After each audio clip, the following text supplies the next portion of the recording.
সাইয়েদিনা লূত আলাইহিস সালাম তিনি হচ্ছেন আমাদের জাতির পিতা। সাইয়েদিনা ইব্রাহিম খলিলুল্লাহ ইব্রাহিম আলাইহিস সালামের ভাতিজা, তিনি তার চাচার সঙ্গে ইরাকের বাবেল নগরী থেকে হিজরত করে ফিলিস্তিনে অবস্থিত বাইতুল মুকাদ্দাসের নিকটবর্তী এলাকা কেনানে হিজরত করে এসেছিলেন।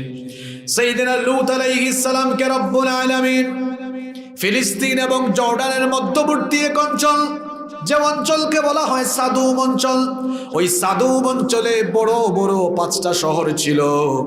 সেই সাদুম অঞ্চলের জন্য লূত আলাইহিস সালামকে যিনি নবী হিসাবে প্রেরণ করলেন, গলার আওয়াজ বড় করে সবাই বলেন তিনি কি? তার সেই সম্প্রদায়ের লোকেরা আল্লাহর সাথে শিরক এবং কুফরে নিমজ্জিত হওয়ার পাশাপাশি সেই সম্প্রদায়ের লোকেরা সমকামিতার মতো জঘন্য গুনাহে লিপ্ত হয়েছিল। আল্লাহ তাআলা তাদের সংশোধনের জন্য সাইয়েদিনা লূত আলাইহিস সালামকে পাঠালেন। সাইয়েদিনা লূত আলাইহিস সালাম তিনি তার কওম, তার উম্মতকে এসে সাবধান করলেন, সতর্ক করলেন, তাদেরকে তিনি দাওয়াত দিলেন। কোরআনুল কারীমের 7 নম্বর সূরা সূরাতুল আরাফের 80 নম্বর আয়াত থেকে আল্লাহ তাআলা বলছেন, ওয়ালুতান ইয ক্বালা লিকওমিহি আতাতুনাল ফাহিশাতা মা সাবাকাকুম বিহা মিন আহাদিম মিনাল আলামিন। আল্লাহ তাআলা বলছেন, স্মরণ করো লূত আলাইহিস সালামের কথা। তিনি যখন তার সম্প্রদায়কে বললেন, হে আমার সম্প্রদায়, হে আমার জাতির লোকেরা, তোমরা তোমাদের যৌন চাহিদা নিবারণের জন্য তোমরা যে কাজ আরম্ভ করেছো, এই জঘন্য গুনাহ তোমাদের আগে এই দুনিয়াতে কেউ আর করে নাই। কেন অসভ্যের মতো এই জঘন্যতম গুনাহে তোমরা লিপ্ত হয়েছো? তিনি তার কওমকে আরো বলেছিলেন, ইন্নাকুম লাতাতুনার রিজালা শাহাওয়াতাম মিন দুনিন নিসাই বাল আনতুম কওমুম মুসরিফুন। তোমরা তোমাদের যৌন চাহিদা নিবারণের জন্য পুরুষ হয়ে পুরুষের কাছে যাচ্ছ। নারীর কাছে যাওয়ার দরকার ছিল, চলে যাচ্ছ পুরুষের কাছে। তোমরা যে ঘৃণ্য কাজ আরম্ভ করেছো, তোমরা সীমা লঙ্ঘনকারী জাতিতে পরিণত হয়েছো। তোমরা আল্লাহর দেওয়া নিয়মের ব্যত্যয় ঘটিয়ে সীমা লঙ্ঘন জাতিতে পরিণত হয়েছো। তোমরা যে কাজ আরম্ভ করেছো, সেই কাজ দুনিয়াতে তোমাদের আগে কেউ করে নাই। সংশোধন হয়ে যাও, আল্লাহকে ভয় করো। তিনি যখন তার কওমকে এই দাওয়াত দিলেন, তার কওমের লোকেরা তার সাথে কেমন আচরণ করলো আল্লাহ তাআলা কোরআনে কারীমে বললেন। তারা জবাব দিল, ওয়ামা কানা জওয়াবা কওমিহি ইল্লা আন ক্বালু আখরিজুহুম মিন ক্বরয়াতিকুম ইন্নাহুম উনাসুন ইয়াতাতাহহারুন। তারা জবাব দিয়েছিল, এই লূতকে আমাদের এলাকা থেকে বের করে দাও। সে এত পবিত্র মানুষ, এরকম পবিত্র মানুষকে আমরা আমাদের এলাকায় দেখতে চাই না, তাকে আমাদের এলাকা থেকে বের করে দাও। প্রথম বিরোধিতা এলাকা থেকে বের করে দাও, আমাদের এলাকায় সে যেন না থাকে। এমনকি তারা আরো বলেছিল, লূত আলাইহিস সালাম তাদের এই হুমকি ধামকির পরোয়া না করে তিনি তাদেরকে আবারও দাওয়াত দিলেন। ক্ষিপ্ত হয়ে তারা কি বলেছিল শুনেন, সূরা শুআরার 167 নম্বর আয়াতে আল্লাহ তুলে দিলেন, লা ইল্লাম তানতাহি ইয়া লূত লাতাকুনান্না মিনাল মুখরাজিন। তুমি যদি তোমার এই দাওয়াত বন্ধ না করো, আমাদের এলাকা থেকে তোমাকে বহিষ্কৃত হতে হবে। লূত আলাইহিস সালাম তখন বললেন, আল্লাহকে ভয় করো।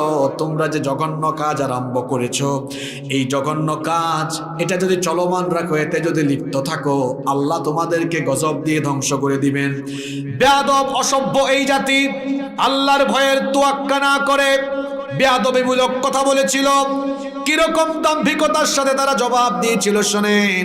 কোরআনুল কারীমের 29 নম্বর সূরা, সূরা আনকাবুতের 29 এবং 30 নম্বর আয়াতে আল্লাহ তুলে দিলেন, ফামা কানা জাওয়াবা কওমিহি ইল্লা আন ক্বালু তিনা বিআযাবিল্লাহি ইন কুনতা মিনাস সাদিকিন।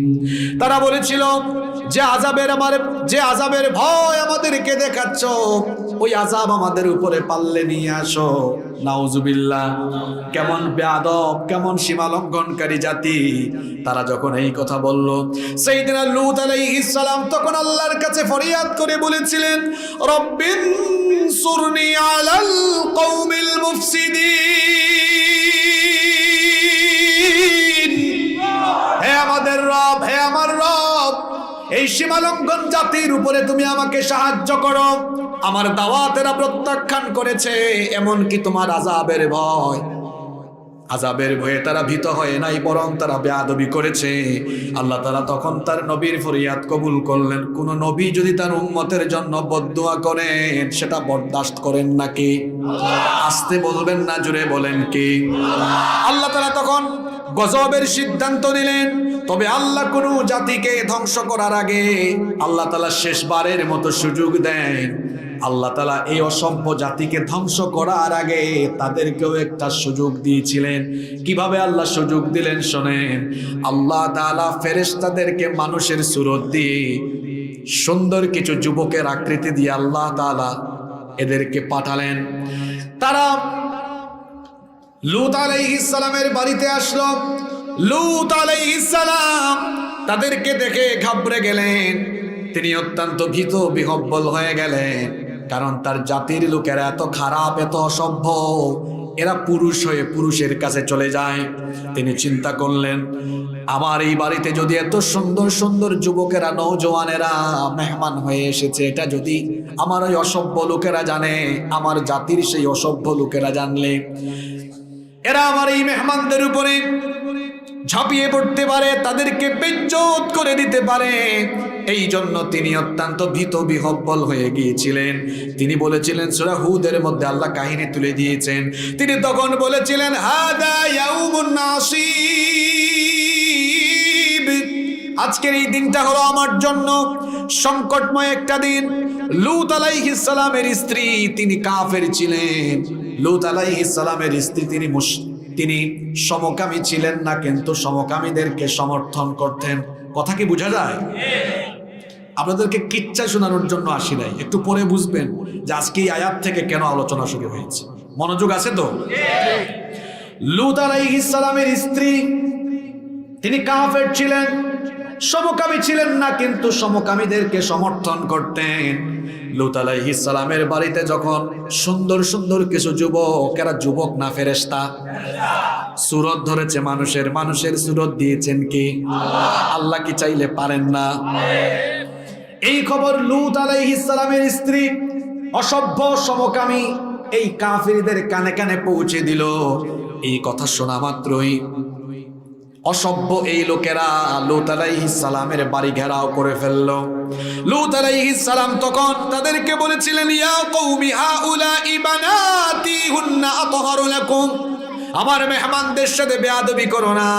আমার সম্প্রদায়ে অনেক নারীরা আছে, তারা তোমাদের জন্য পবিত্রা, তাদের কাছে যাও, আমার মেহমানদের সাথে বেয়াদবি করো না।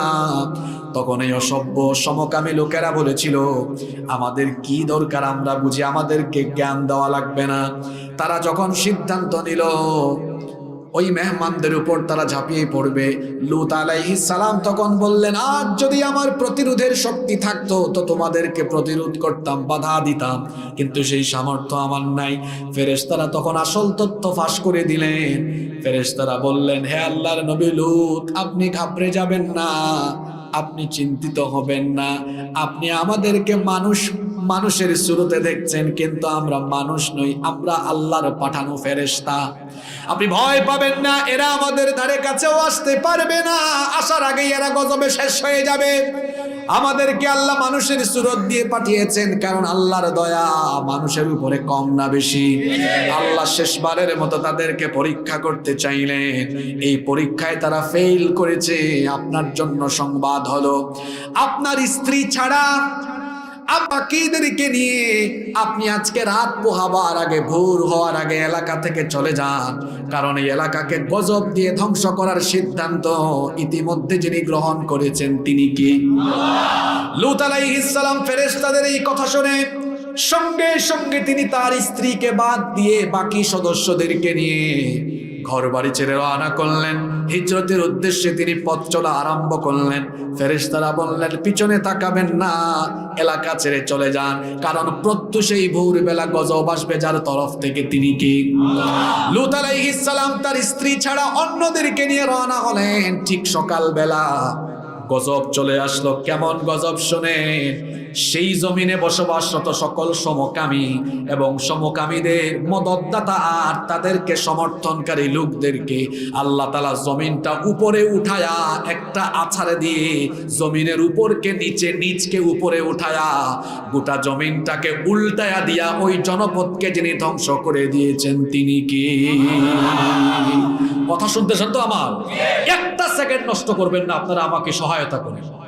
এই যে সমকামীরা ধ্বংস হলো, কিন্তু লূত আলাইহিস সালামের স্ত্রী একজন নবীর স্ত্রী, তিনি তো সমকামী ছিলেন না। তিনি শুদ্ধা কেন আল্লাহর গজবে পতিত হলেন? কেন হলেন? কথা বলেন। তাহলে বোঝা গেল, অন্যায় না করে অন্যায়কে সমর্থন দিলে আপনি অন্যায় না করলেও আল্লাহর গজব থেকে বাঁচতে পারবেন না। আজ আসমানের নিচের ওয়াজ আর জমিনের নিচের ওয়াজ নয়, আর 14 কোটি মুসলমানের এই দেশে আসমানের নিচে জমিনের উপরে এই বাংলাদেশের মুসলমানদের ছেলে মেয়েগুলাকে সমকামী বানানোর জন্য ট্রান্সজেন্ডারের মতো বিষাক্ত বিষয় আমাদের ছেলে মেয়েদের স্কুল মাদ্রাসার পাঠ্য বইয়ে ঢুকিয়ে দিয়ে আমাদের পরবর্তী প্রজন্মকে লূত আলাইহিস সালামের অসভ্য উম্মতের মতো চরিত্রহীন লম্পট বদমাশ সমকামী বানানোর অপচেষ্টা চলছে। বরদাস্ত করবে না দেশের মানুষ।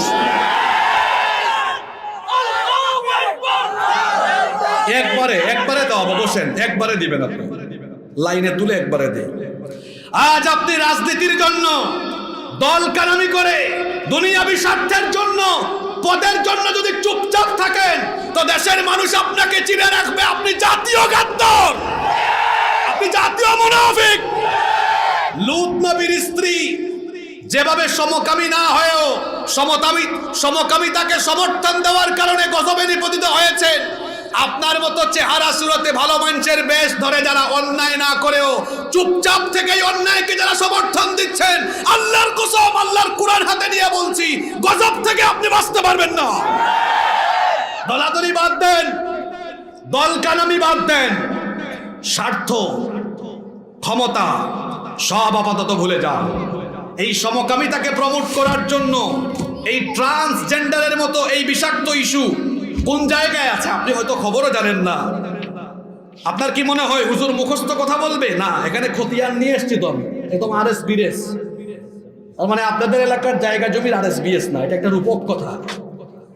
এখানে দেখুন আপনি, সমকামিতাকে আমাদের সমাজে ছড়িয়ে দেওয়ার জন্য ট্রান্সজেন্ডারের মতো ভয়াবহ ইস্যু আজকে আমাদের বাচ্চাদের স্কুল মাদ্রাসার পাঠ্য বইয়ের। এটা কোন বই? আমার কাছে আছে তো, আপনি বলা লাগবে না, আমি বলে দিচ্ছি। এটা হচ্ছে 2024 শিক্ষাবর্ষের 7ম শ্রেণীর ইতিহাস ও সামাজিক বিজ্ঞান বই, পৃষ্ঠা নাম্বার 39। ট্রান্সজেন্ডার, শরীফ থেকে, আপনারা জানেন, শরীফ থেকে, শরীফ ছেলের নাম না মেয়ের নাম? সে ছেলে, কিন্তু মনে মনে ভাবে সে ভুল দেহে আটকা পড়েছে, মনে মনে ভাবে সে একজন মেয়ে। এটা তার মনের রূপ। এটা তার কিসের রূপ? মনের রূপ। তো মনের রোগ হলে সে তার মনের চিকিৎসা করাবে, এটাই তো কথা।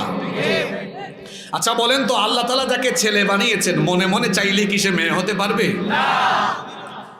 সে কি সার্জারি করে তার লিঙ্গ পরিবর্তন করতে পারবে?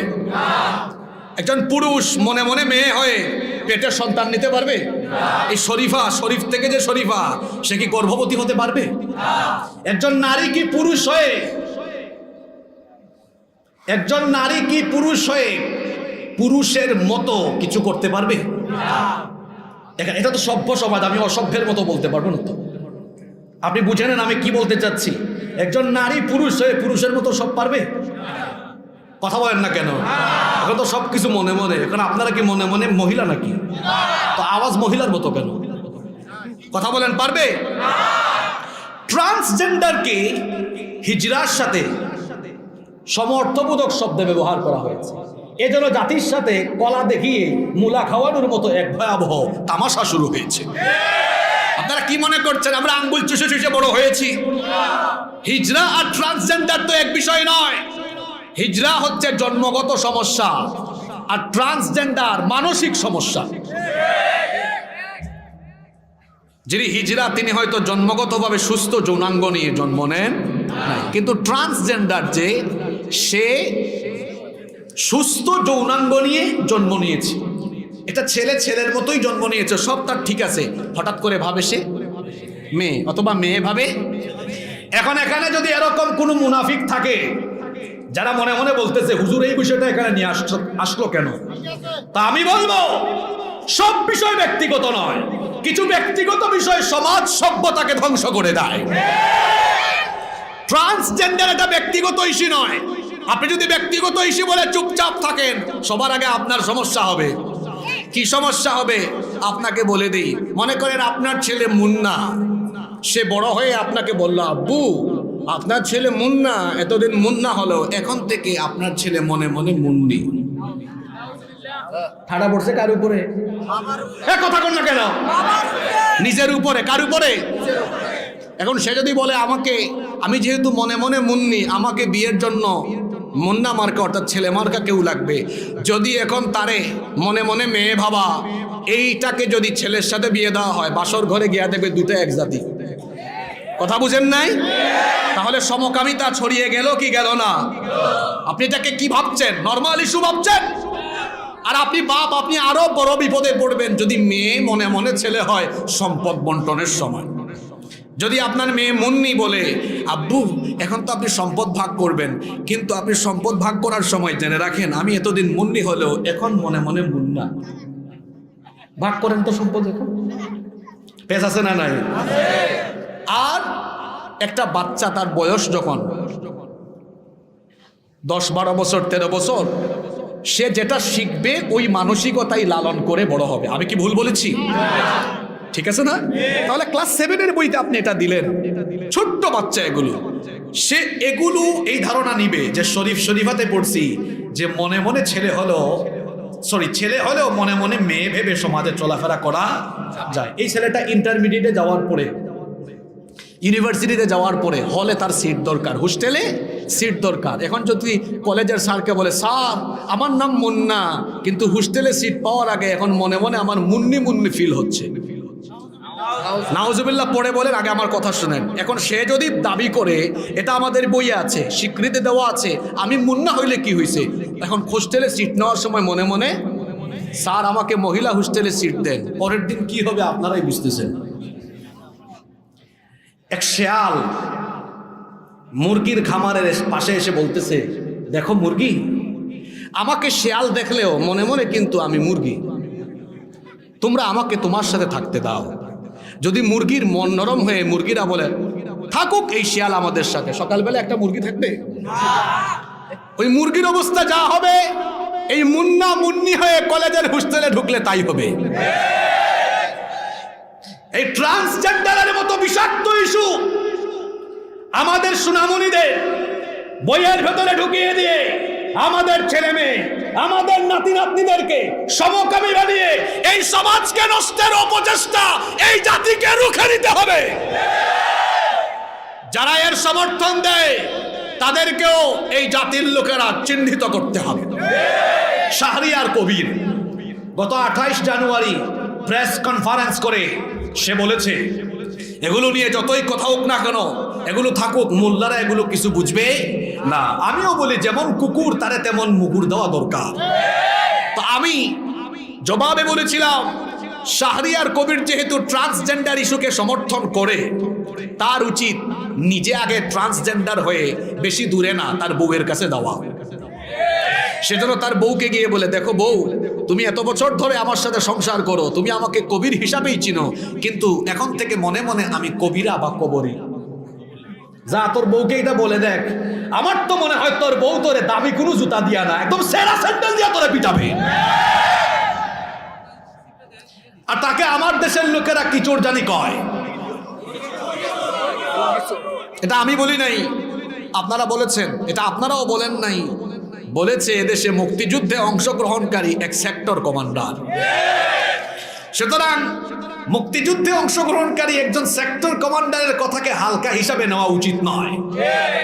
আমরা বলবো ওই সেক্টর কমান্ডারের বক্তব্য, তিনি বলেছেন 71 সালে যখন পাকিস্তানি হানাদারেরা এদেশের মানুষের উপরে নির্মম নিপীড়ন চালিয়েছে, তখন নাকি এই শাহরিয়ার কবির পাকিস্তানিদেরকে দেশি মুরগি সাপ্লাই দিয়েছে। যদি অভিযোগ সত্য হয়, আমরা বলছি না এটা আমার কথা, আমি বলছি ওই সেক্টর কমান্ডারের কথা। যদি সেক্টর কমান্ডার সাহেবের এই কথা সত্য হয়, তো আমি দায়িত্বশীল মহলকে বলবো ওনার কথাকে আমলে নিয়ে তদন্ত কমিটি গঠন করা হোক। যদি এটা প্রমাণ হয়ে যায়, তাহলে ভালো কোনো দড়ি দিয়া নয়, গরু ছাগল বান্দার দড়ি দিয়া শাহরিয়ার কবিরকে বেঁধে ফাঁসির কাস্তে ঝুলিয়ে যুদ্ধাপরাধী হিসাবে ফাঁসি তার নিশ্চিত করতে হবে। ট্রান্সজেন্ডারকে সমর্থন দিচ্ছে, তুই তোর বউর কাছে যা আগে। চিন্তা করেছেন কত বড় লুচ্চামি, কত বড় বদমাইশি? শয়তানও হাসে, আল্লাহ তুমি আমারে কেন যে শয়তান বলা না, আমার চেয়ে বড় বড় শয়তান এই সমাজে বাস করে।